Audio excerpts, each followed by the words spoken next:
Hey y'all, this is Lew Temple. You know me as Axel from The Walking Dead, and I'm here with my friend Sean Evans on Back to the Movies. We're having a visit about a movie I have coming out called A Fighting Season with Clayne Crawford, a military recruiting movie here in the United States. So check it out on Back to the Movies.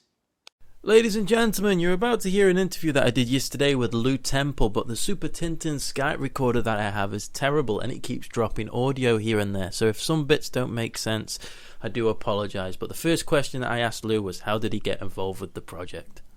I've known for several years, and he had been keen an idea in his mind about his experience. He's a director of photographer, or at that time he was fundamentally, and had been staying busy shooting films, shooting commercials and whatnot. And he had approached myself and Clayne Crawford with this script, and I was military savvy. I don't have a history in my family of anyone necessarily participating. That being said, my brother was in the Marines before he was discharged, but I was never somebody that I guess was gung-ho about the military, other than a boy when we used to play Army.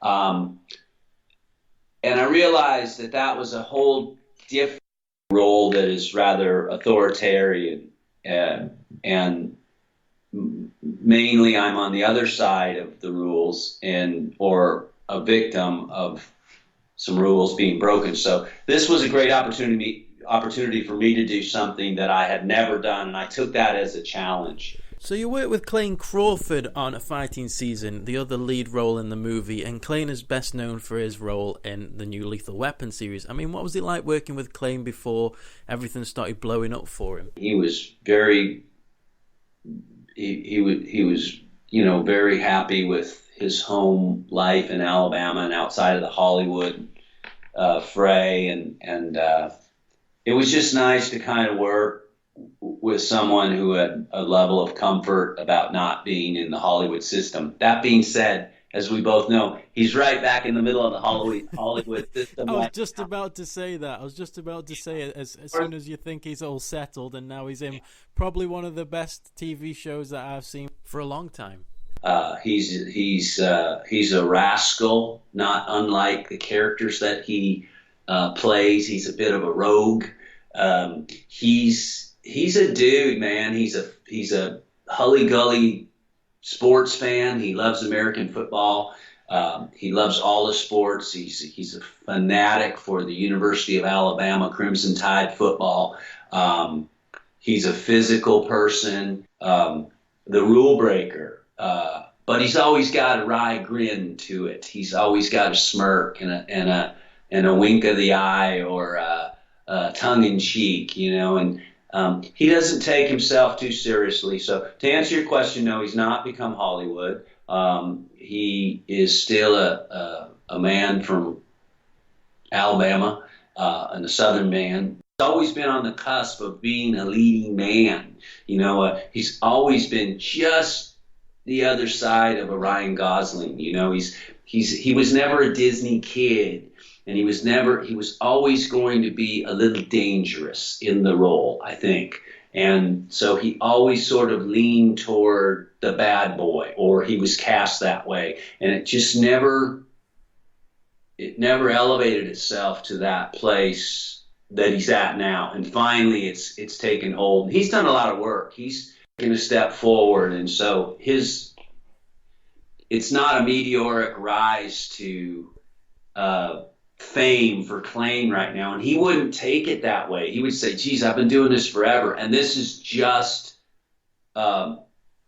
this is just a lift in the clouds along the way. This will, he won't hold on to this too dearly. And so I really appreciate that about him, and that's really how he approaches the work. I think for my involvement, I was all in, just really based on the story, though. I really was interested in this story to tell it, and it's as much as anything, it's the war at home as much as it is abroad. It's more about our youth and young people, to recruit them into our military. You know, there's definitely good stories, and there's definitely not good stories, and they've been exposed to the horrors that they have. And they're experiencing some mental disability like PTSD, throwing them right back into a fray of, of not, not so good faith presentation of how it's going to go. 90 minutes to portray a few of them, but actually a lot of them in the course of the film. So I was really proud to do it, and now that it's having a bit of a release, I'm excited for that, because I do think it's an interesting story that men who have really experienced it could probably stand up and say, look, you think that was bad, I got something, and we've met those people as well. So yeah, I mean, your character Harry is it's one hell of a badass, that anything to get the job done kind of person. I mean, how do you prepare for a role that will have sensitive implications on the people who were involved and the people who are recovering from such things as PTSD?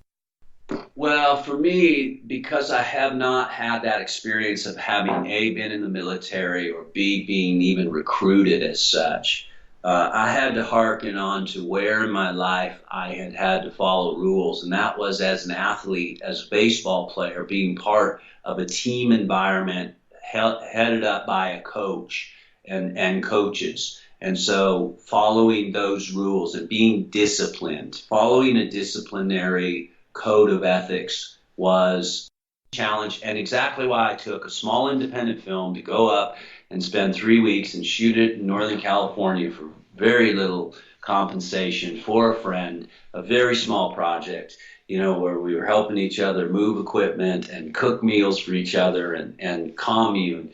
I did it for the exact reason, because I'd never done it before, and I wanted that challenge. It'd been a long time since I'd cut my hair that short and shaved all my whiskers, and so I knew what it was to be part of a team.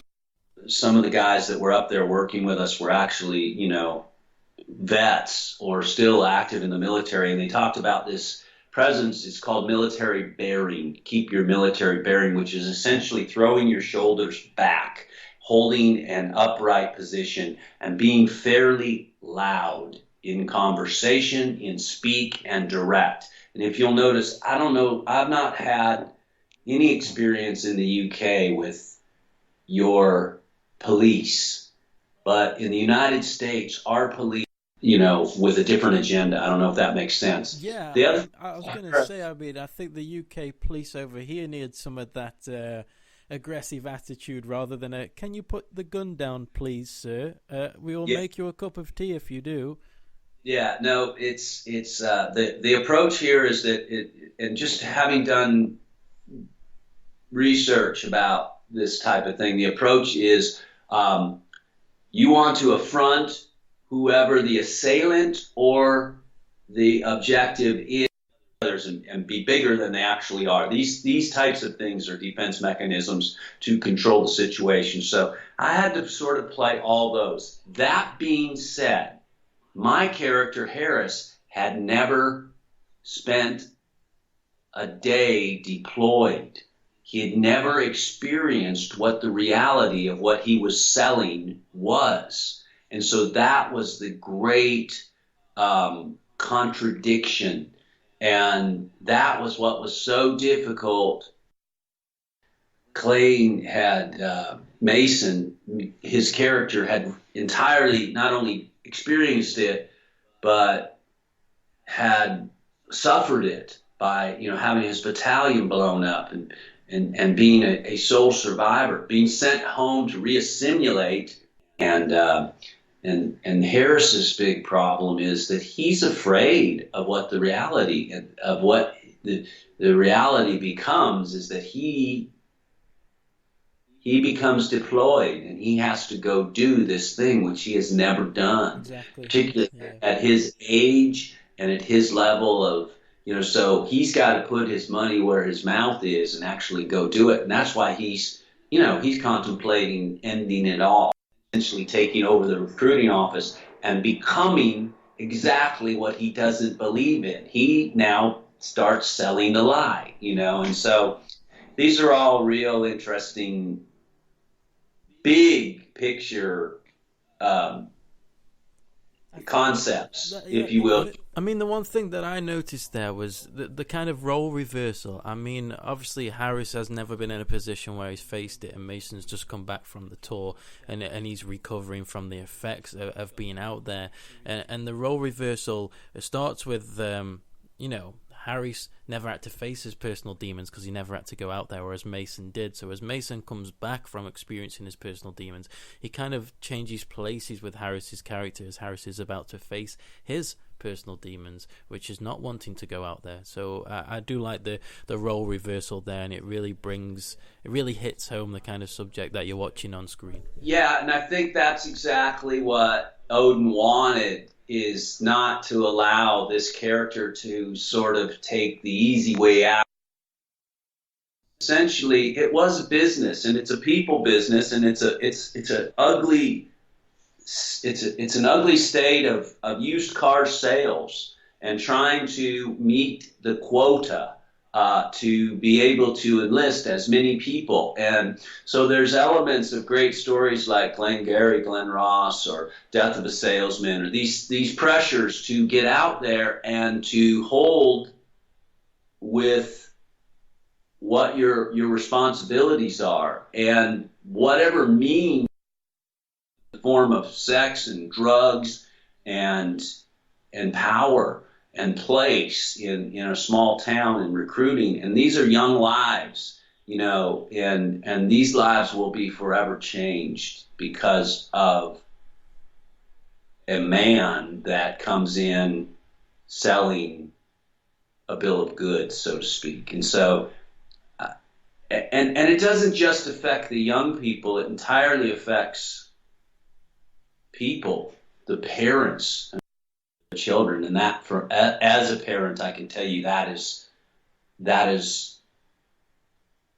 the most heinous presentation of who you are that you could have, that you can't provide for your kid, makes you feel about as low as you could, in most instances. So we wanted to sort of represent that, to let the story, and really to let the injustice of what that is. So all those things are incredibly interesting, or they were for me, and that's entirely why. And so I did the movie, and I'm so proud of it, and that and Clayne as well. I can entirely, and poor Clayne, because as you watch him on Lethal Weapon, you recognize his character. He's a very verbose, congenial person as well as an artist. And in this movie, that guy just had to sit there and listen to me talk. Yeah, you did a great job, Lew. I mean, like I put in the interview, it's hard-hitting, it's emotional, it hits all the right areas, and it's a film that you can watch, and instantly, days after you finish watching it, you'll think about the events that have taken place, and that's probably exactly what Odin wanted to portray there, and what you guys did so brilliantly. So I just wanted to say, Lew, I'm just going to wrap it up there, because we were speaking before the show, and I don't want to take up too much of your time, but thank you very much for joining us. Go check out our fighting season on VOD release now, and I apologize for the Skype recording. Thanks so much, Sean. I appreciate it, and keep being a cinephile. Keep looking for great movies. Look at the bad ones too. They're all well intended, remember, and they're all somebody's child. So they start with the best intentions. So keep doing what you do, brother. I appreciate you, and we'll see you at the movies.